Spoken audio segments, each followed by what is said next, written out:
payg'ambar alayhissalom vafot etib, oradan endi 6 oy o'tgandi. Musulmonlar qalbi hali bu ayriliqni unutganlari yo'q edi.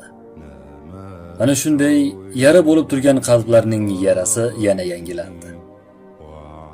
Rasulullohning suyukli qizlari, Ali radhiyallohu anhuning sevikli ayoli, Hasan va Husaynning onalari, Hazrati Fatima-i Zahro xastalanib qoldi.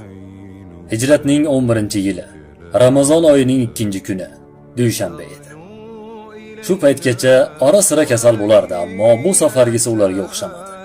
Yaxshi yomon kunlarida uni yolg'iz qoldirmagan xo'jayini Ali uni yonida qo'llaridan mahkam tutib turardi. Shunda onamiz Fatima hayotining so'nggi daqiqalari qolganligini sezib, xo'jayini Aliga qarab, "Bolalarni olib tashqariga chiqsangiz yaxshi bo'lardi", dedi past ovozda.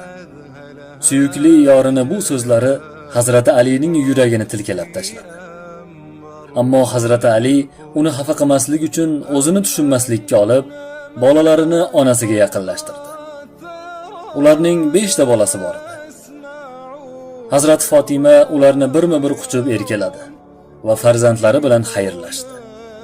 Ularga otasiga itoatsizlik qilmasligini aytib nasihat qildi. Bu manzaraga guvoh bo'lib turgan Ali ibn Abu Talib radhiyallohu anhu yuraklari ezilib, ko'z yoshlarini tiyib tura olmadi.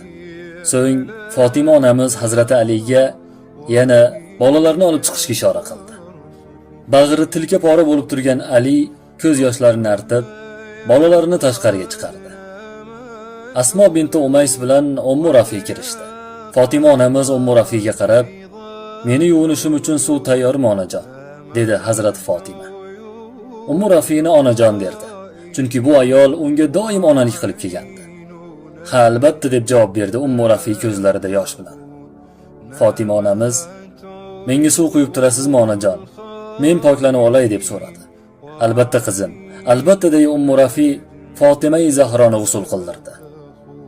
Hazrat Fatima yaxshilab yuvinib, ayollar yordamida eng yaxshi liboslarini kiydi. So'ng "To'shagimni xona o'rtasiga solinglar va meni o'sha joyga yotqizinglar", deb iltimos qildi. "Xo'p", deya ayollar ishlarini bajarisharkan, nima yuz berayotganini anglab, juda iztirob chekishardi. Yana Fatima onamiz ularga qarab, "Meni yotqizinglar, yuzimni qiblaga qaratib qo'yinglar va yolg'iz qoldiringlar", dedi. Ammo qizim Fatima, "Biz yoningda turaylik", degan so'zlariga qaramay, "Iltimos, meni yolg'iz qoldiringlar. Robbimga duo va iltijo qilmoqchiman", deb turib oldi. Yolg'iz qolgach, duo va iltijoga shunchalar berilib ketdiki, dovushlari tashqariga eshitildi. Hozirgina xonadan duo va iltijo tovush kelayotgandi. Bir mahal to'satdan tovush chiqmay qoldi. Xavotirlanib uyga kirganlar Hazrat Fatimani oldiga shoshgancha kelishdi. Ular ne ko'z bilan ko'rmasinlar, ayollarning sayyidasi, payg'ambarlarning suyukli qizi, Alining rafiqasi, 5 ta mayda bolaning onasi, jannat ayollarining yetakchisi Fatima-i Zahroning yurak urishdan to'xtagandi. Shum xabar bir zumda butun Madinaga tarqaldi. Eyvoh, payg'ambar alayhissalom qizi ham bu yolg'on dunyoni tark etibdi. U endi 28 yoshga kirgan deya, bir farzandi go'dak chog'ida vafot etgan deya hamma yugurib kelardi. Ortida ko'zlari yoshlangan xo'jayini Ali va 5 farzandi qoldi. Payg'ambar alayhissalomning kenja qizlari, Hazrati Alining zavjasi Fatima vafot etganida Hasan 8 yoshda, Husayn 7 yoshda, Ummu Kulsum 5 yoshda, Zaynab 3 yoshda, kenjasi Ruqiya esa 2 yoshda edi. Ali radhiyallohu anhu Fatimaning qabriga boqarkan, ayoli vafotidan biroz oldin aytgan gaplari yodiga tushib, davushlari chiqib yig'lab yubordi.